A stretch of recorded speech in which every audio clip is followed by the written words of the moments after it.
Halo, assalamualaikum, selamat pagi, selamat siang, dan selamat malam. Apa kabar bangsa Indonesia di seluruh Nusantara? Pada kali ini kita akan membahas tema dengan judul Nadiem Makarim tak pernah diganti. Sejak semula ada isu reshuffle 2 yang memunculkan nama Nadiem Makarim akan digusur dari kursi Menteri Pendidikan dan Kebudayaan. Beberapa pihak tidak yakin. Terlalu banyak faktor yang membuatnya tidak mungkin tergusur. Dalam konten yang sama ini, saya tuliskan terlalu berisiko jika Mendikbud Nadiem tergusur dalam reshuffle jilid 2. Inilah beberapa alasan yang akan saya ungkapkan. Jika dalam berbagai perbincangan para pengamat soal reshuffle jilid 2 pemerintahan Presiden Jokowi, Nadiem masuk dalam daftar yang disebut-sebut akan tergusur, maka rasa-rasanya itu sangat berisiko alias salah alamat. Mengapa demikian?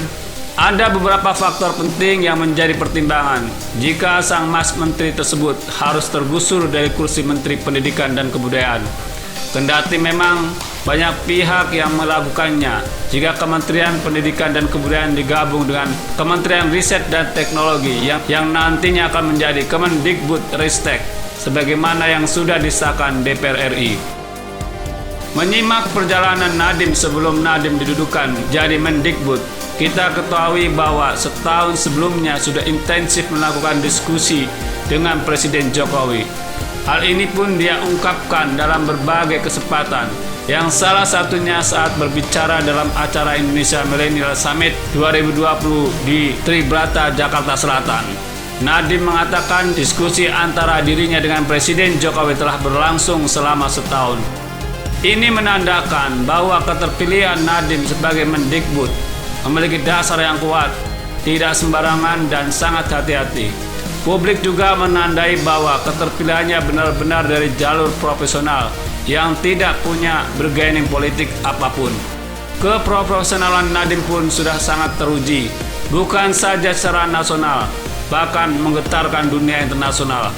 Bagaimana tidak, Nadiem yang sebelumnya sebagai CEO Gojek yang diketahui memberikan dampak yang luar biasa dalam dunia industri transportasi dan ikutannya, beberapa kali mendapatkan penghargaan tingkat internasional hingga dia masuk dalam daftar Bloomberg Top 50 yang berisi tokoh-tokoh yang dinilai menghasilkan dampak secara global.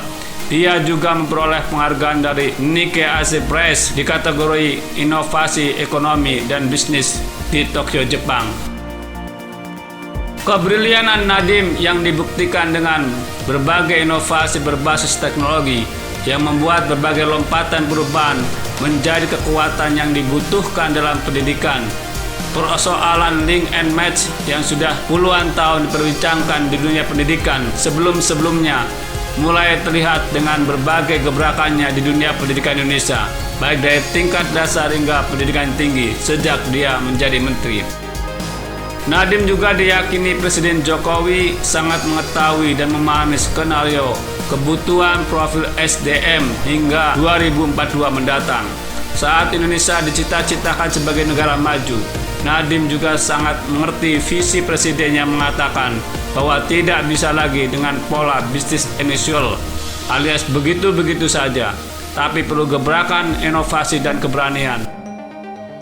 Tentu masih ada beberapa faktor penting lainnya mengapa sebelumnya Nadiem menjadi pilihan sebagai Mendikbud. Yang pasti Nadiem menjadi terikat kepada skenario jangka panjang di dunia pendidikan.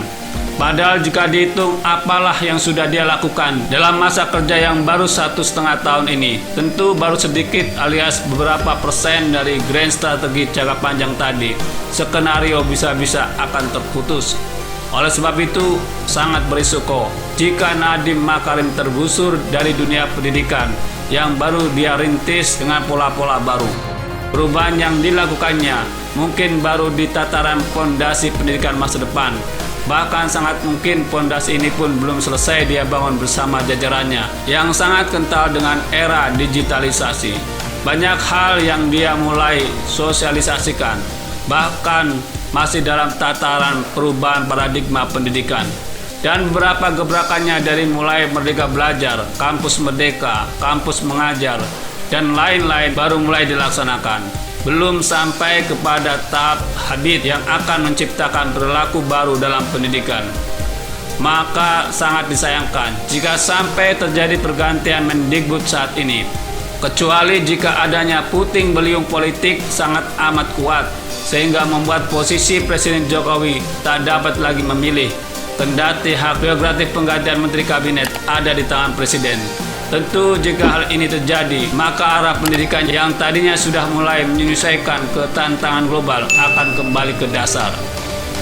Harus diakui jika dua kementerian sebelumnya digabungkan, maka ruang lingkup bidang Kemendikbudristek tersebut nantinya akan menjadi sangat luas dan berat. Apalagi bidang ristek yang makin dibutuhkan ke masa depan dan perlu pengelolaan yang semakin kuat dan berkembang. Oleh sebab itu, sebagai solusi, rasanya dibutuhkan seseorang wakil menteri yang akan dapat berbagi beban kerja dalam bidang Dikbud dan Ristek tadi. Hal ini sangat mungkin dilakukan, mengingat nomenklaturnya akan berubah menjadi Kemendikbudristek.